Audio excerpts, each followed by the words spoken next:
Welcome back to a new year and another episode from the Quakesaholics. My name is Kevin. I'm joined by Luis, and today we have a lot to cover on the San Jose Earthquakes. Luis, how are you doing? I'm doing good. Yeah, indeed. We do have a lot to cover. So let's get into it. Should I begin with the nine position? Yeah, I think starting with Brandon Vasquez is definitely the biggest thing in terms of Quakes news, but just overall, just so people know, we're going to talk about changes at the nine, Brandon Vasquez, Jeremy Ebobisse, some more transfer rumors that we've been hearing about, new signing in the goalkeeper position, one potential departure in the goalkeeper position. We had the MLS draft, I think about 2 weeks ago. The whole coaching staff has been announced. So, yeah, like we said, there's been a lot of changes. And then we'll finish off with some conversation about messy single game ticket pricing. But yeah, take it away. Yeah, so when it comes to Brandon Vasquez, we did get some media reports that Earthquakes were looking at him, but Brandon Vasquez is not going to the San Jose Earthquakes, despite what many fans may have wanted. It does look like Austin FC have made a deal for him for a reported $10 million. He will be their DP striker. Deal was actually in part possible because of a deal that Austin did with us, actually, the San Jose Earthquakes, where they gave us 100,000 in GAM across 2025 and 2026 to have first place in something known as MLS waiver orders, which honestly I hadn't heard of before researching this video. And it's a little convoluted, but my understanding is that similar to the draft, it's ranked or ordered in reverse order of the MLS positions of the previous season. So obviously, us being the wooden spoon holders, we were first place. So Austin was able to get that first place waiver order for 100,000, and with that, they were able to sign Brandon Vasquez. What are your thoughts on this? Are you disappointed? And how did you feel about Brandon Vasquez generally when you first heard about him and the rumors surrounding him? That's probably a lot of info for people that aren't super up to date with roster rules. So I think you threw in a couple terms that I want to explain. So DP, designated players, those are your like very expensive players. Every team can have three of them. So for us, it's Espinosa, Hernan Lopez, and Carlos Greso. And then with the 100,000 in GAM, that's general allocation money. You can think of that as like just general salary cap, or not salary cap, but it's like money that goes towards your salary cap. In terms of like my reactions to this, I had been seeing these rumors for a while. It's like since we made that 3-player trade with the New England, I think I was seeing people in the comments saying like, sign Brandon Vasquez, announce Brandon Vasquez, because I think there were serious rumors that Brandon Vasquez could come to the Earthquakes, and it made sense because it sounded like because of like family reasons, he and his family wanted to come back to the States, and we need a number 9. We didn't re-sign Ebobisse, and right now the only 9 on the roster is Preston Judd. So it seemed like there was a lot of synergy there. I think 10 million is an absurd amount of money for Brandon Vasquez, and we don't have that spot in our roster because, like I said, we already have our 3 designated players. We'd have to move either Greso, Espinosa, or Hernan, and the likelihood of that, I don't know. Anything could happen, right? But I don't think it's likely for a Brandon Vasquez move. From what I saw, I do think that Brandon Vasquez does seem like a good player. Obviously, he's been called up to the national team on various occasions, and he had a pretty prolific season with Cincinnati. But yeah, to kind of, follow up on the point that you made, 10 million is a lot of money, and I don't think that it would be the best option for Quakes. And it's also worth saying that it's not like he's been very prolific for Monterrey. From my understanding, he's only had 5 or so goals with Monterrey in this previous season and only played maybe 14, 15 matches. So I think for 10 million, we probably can't be throwing around that kind of money for just one player given our current situation. Yeah, you talk about 6 goals in a season. That's what Ebobisse had last year.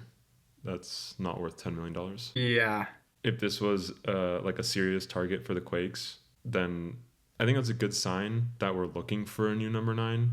I think that is the obvious hole in the roster in terms of like the starting 11.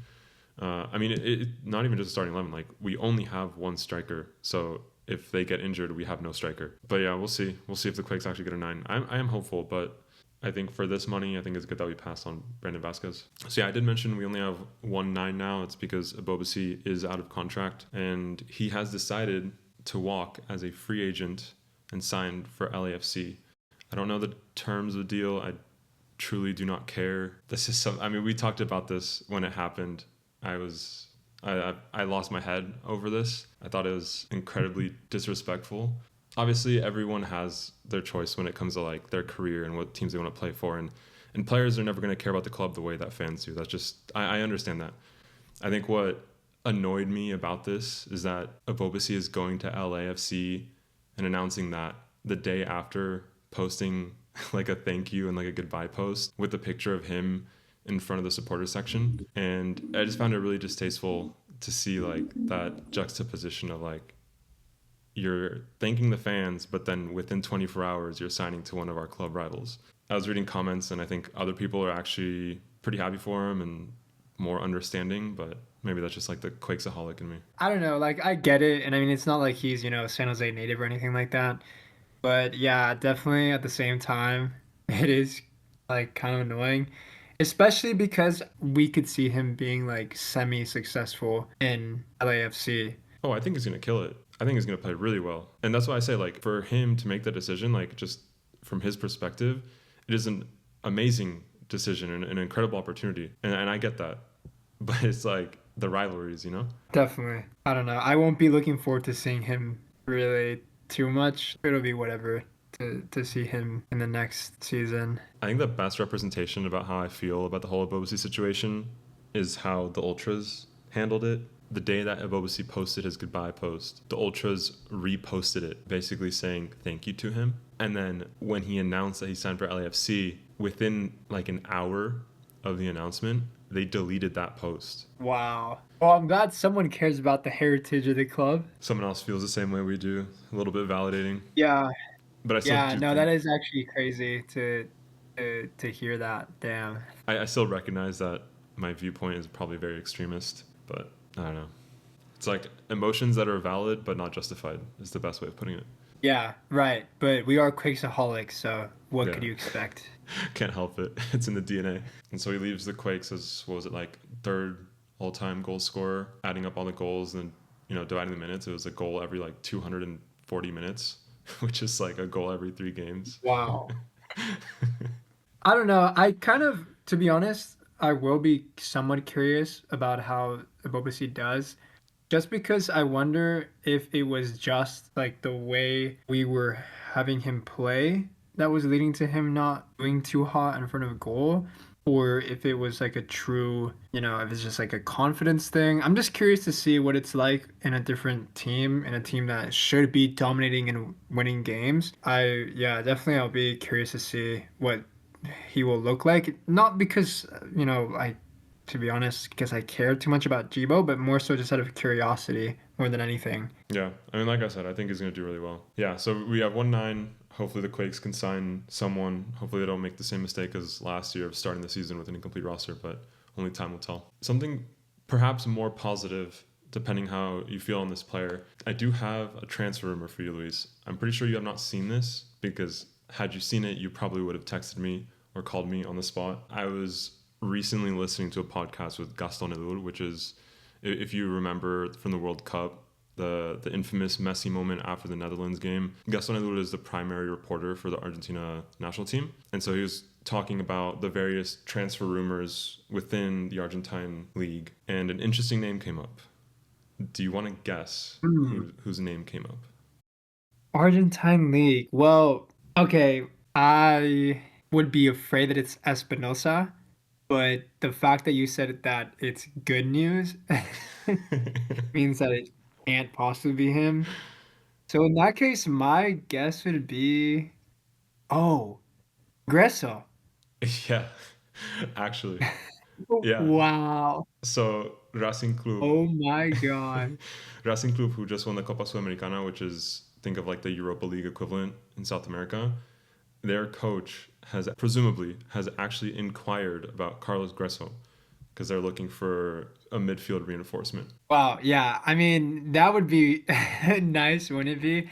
I mean, it would give us a bit more headaches, I guess, in terms of building a roster, but I don't know. I think that if, we could recover maybe 80% of the money we paid for him, I would take it and run. And also, of course, it goes without saying, the amount of roster space that it would allow us alone is a very big incentive to just get him off the wage bill right now. I've said before, he is an international player. He did play at the Copa America, so he's not a nobody. And I imagine I can see him doing well in Argentina, or at least better there than he is doing here. If these rumors are true, which I'm inclined to believe that they are, like how far Racing will actually go in terms of like an offer, like that's, I don't know, it's up in the air, but like that they did inquire about it, I do believe it because, like you said, it's a big name player, and from like Copa America, the World Cup, it makes sense. He's a player that would be more appreciated in South America than he would be here. I honestly think if we get any kind of offers for him,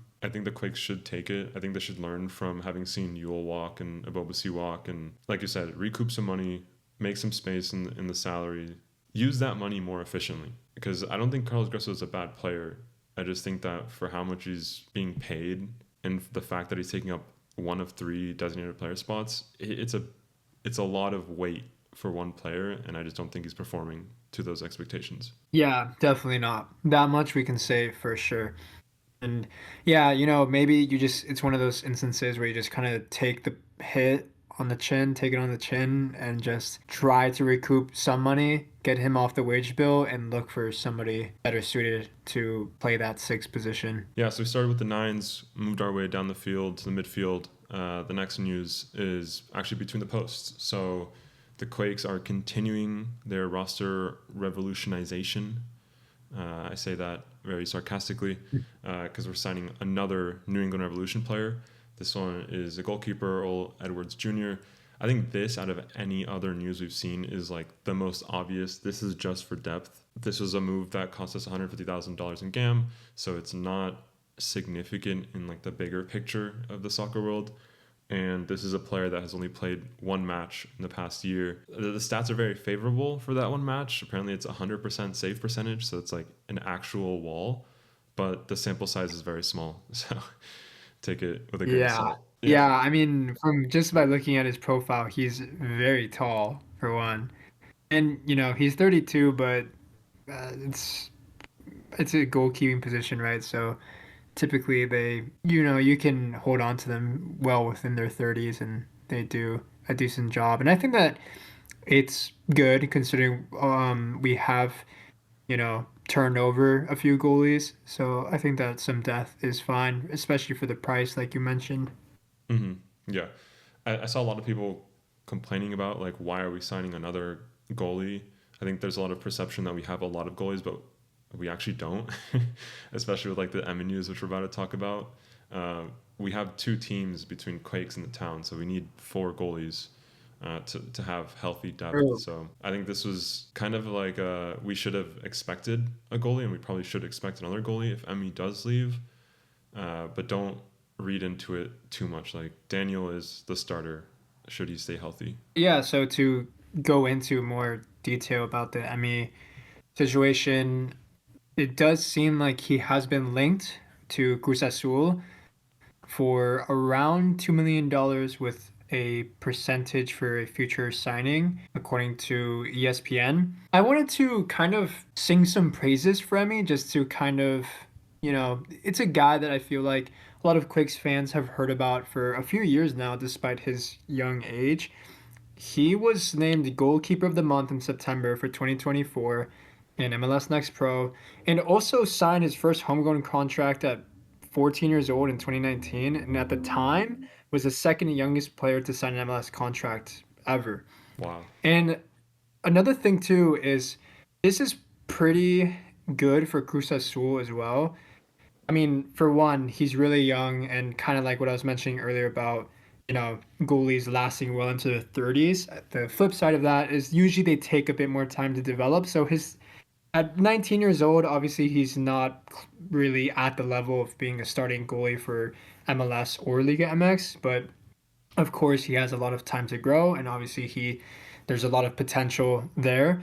And he is a dual citizen. He has a dual citizenship in USA and Mexico. And from my understanding and from what I researched, Liga MX is pretty strict about their roster regulations when it comes to domestic players. So I feel like it will be very attractive to them to have that Emi fill that third goalie position while still also checking that box as another Mexican player that they can have on their roster. Yeah, I think if this goes through, it's one of those deals that benefits everyone. It's very similar to like the Cade Cowell deal, where I'm assuming Emi is actually interested in playing in Liga MX, and it's a significant amount of money given that this is a player that hasn't even made their MLS debut, if I'm not mistaken. I think the only time he played for Quakes was in the Open Cup against the Oakland Roots this year. Obviously, like I mentioned, being goalkeeper of the month is high praise, and I think that he has been doing really well in MLS Next Pro, which is kind of what you would expect of somebody from 19 years old in a position like that. Considering that and the fact that although there is potential there, he's not really a finished article. It is a gamble from Cruz Azul's side. Mm-hmm. So personally, I think for $2 million, that's pretty good money. Yeah, I hope this goes through, and I think it would be another success story for the academy, which is really important. Yeah, so I guess to kind of finish up the roster changes, there was an MLS draft, as we mentioned. The Quakes made 3 picks. Max Floriani as the number 2 overall, Reed Roberts as number 5 overall, and then Nick Fernandez later in the second round. I don't know much about these players. I'm not going to try to pretend that I do. I think from my perspective, what's most exciting about this is just the potential. We've had success stories from the draft, obviously Wando being the biggest one. Depending on how you look at it, Yule, in my opinion, was also a success story. He was picked 6th overall when we did draft him. Buda was 8th, and then the most recent one from last year, Jamar Ricketts, he was selected 13th overall. I definitely see the draft as being kind of like gambles, like you don't really know what you're going to get. And the good thing is that like when you select someone in the draft, at least my understanding is that they don't actually get a guaranteed contract. I remember Jamar Ricketts played the last preseason in Coachella. He played a couple games without a contract. That's actually why his jersey didn't have a number on it. And then based on those performances is when he got the contract. So I think with Coachella games coming up in about a month, these players should be getting minutes there. So that's when we'll get to see them. It definitely makes preseason a lot more exciting. And yeah, we'll see. Best of luck to them, and hopefully they have a long and impactful career with the Quakes. Honestly, I think that college soccer is definitely becoming more and more of a route that prospective pros take, and is something that has been, from my understanding, increasing in competition. There's more players from abroad coming into the U.S. college system to get an education while they try to pursue going pro. And so, yeah, with that being said, like you mentioned, obviously the Quakes have had some draft success. It is the draft, and, it's not comparable to the draft in other American sports. But, Daniel Muni, another name that came from the draft, if I'm not mistaken. Oh, yeah. And, right. I mean, I think especially for the positions as well, I see defenders as more, there's a lot of athleticism in college soccer, and like there is in MLS. So I think that of course, it's going to be a higher level, and on the ball, it's going to be a lot more competitive. But I do think that, you look at a Daniel Muni, someone who is really quick and has pretty decent, does pretty well, holds his own on the ball. And, those are, I would say, a success story. We'll have to see, of course. Maybe, who knows, maybe you and I can go see them in the flesh at the Coachella Invitational. But yeah, I think it's exciting, and we'll see what comes of them. All right, the last news is the coaching staff has finally been announced.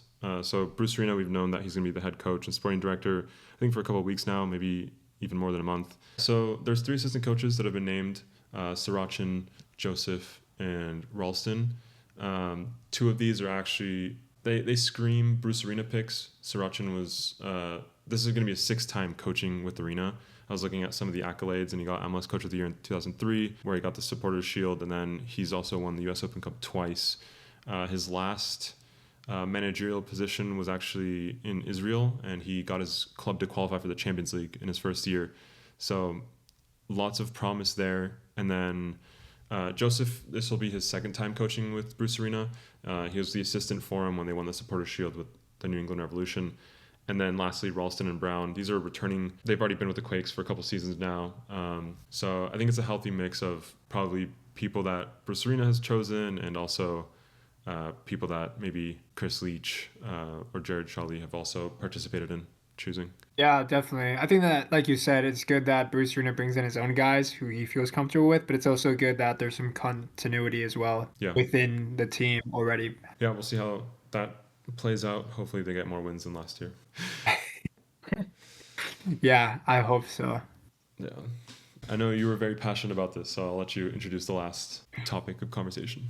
So, yeah, for the last topic that we're going to talk about in this episode, it's the pre-sale for well, I guess there was options to get tickets for all the games in this season, but obviously the only game that everyone was really looking at was the Inter Miami one. And, this was pre-sale, and from the prices that I saw personally and the price that I saw that are being shared on Reddit and what have you, it was like 400, 500. I saw 600 here and there for tickets for seats that were okay. And for a match that everyone should know is a midweek match that is sandwiched between two other games and is also on the other side of the country for all intents and purposes. So there's not a guarantee that Messi's going to play. And if he does, there's no guarantee that he's going to play for very long. And yeah, it's just kind of crazy, honestly, for it to be that much. I mean, that's the prices I was seeing for going to, when I was studying down in San Diego, I was looking at the MLS opener for Galaxy and Miami, and it was like around the same price, maybe like a little bit. And same with LAFC as well. So for it to be that much pre-sale and it's comparable to the, second-hand market for an LAFC game or a Galaxy game, especially an MLS season opener, is just crazy. And obviously there's, I don't know, maybe there's a Silicon Valley tax on there. I don't know. But yeah, it's just a lot of money. And thankfully, we renewed our season tickets. But for anyone that just wants to go to that game, I mean, that's like half a season ticket damn near right there. So I'm not really putting blame on on Quakes or even, I don't know. I'm not really putting blame anywhere, but I just know that paying that much money for that game is crazy. Yeah, the whole pre-sale situation is pretty annoying. They had two. So for anyone who doesn't know, the Quakes have offered season tickets for a while now since the schedule was released. So if you really wanted to guarantee your seats for the Messi game and for every other game, you could have bought season tickets at the same prices that they've always been. And then if you're a season ticket holder, there was a pre-sale 2 days before the general sale. And then there was a fan pre-sale where you can sign up to get the code 24 hours before the general sales go on. So you had a lot of different opportunities to get tickets for this game if you really wanted them. But I think the problem is that Ticketmaster does dynamic pricing, which means that when there's momentum of sales and there's high demand, they increase the prices of the tickets. So if you got in on the first, the VIP pre-sale is what I think they called it. It's the season ticket one. The prices were around 400, like you said. And then by the time you got to the fan pre-sale, it was 600. I think it was the cheapest I saw. And it just because the tickets would sell out. And I don't know if the Quakes can do anything about that. And even they could, why would they? At the end of the day, they're trying to make money, and I get it. And this isn't unique to the Quakes. Every other MLS team that's hosted Inter Miami has had this issue. But you're right that the complicated part about this is that a lot of the marketing around it is that they put Messi's face on it and they label it as Messi is going to play when there's no guarantee for that. And out of any away game that Miami has this season, that is probably like the least likely game that Messi will participate in, because like you said, there's 3 games that week, and one, I don't remember the first one, but I think it's like somewhere in the middle of the United States, and then on the West Coast on a Wednesday, and then back to Miami the weekend after. It's just, I really doubt he's going to play all those games, and if you're going to sacrifice Messi for a game, it's probably going to be for the midweek one. Yeah, and yeah, like you say, I understand for the incentives for the prices, but yeah, it does price in Messi being there and playing ideally. And again, these are like from the box office prices. These aren't secondhand. If it was, that's like what you'd expect, to pay for secondhand, but for Yeah, like the tickets that you were mentioning, pre-sale. or so like the tickets that you were mentioning for like LAFC and LA Galaxy from last season, those prices were also in this range of like 500, 600, but those were resale, right?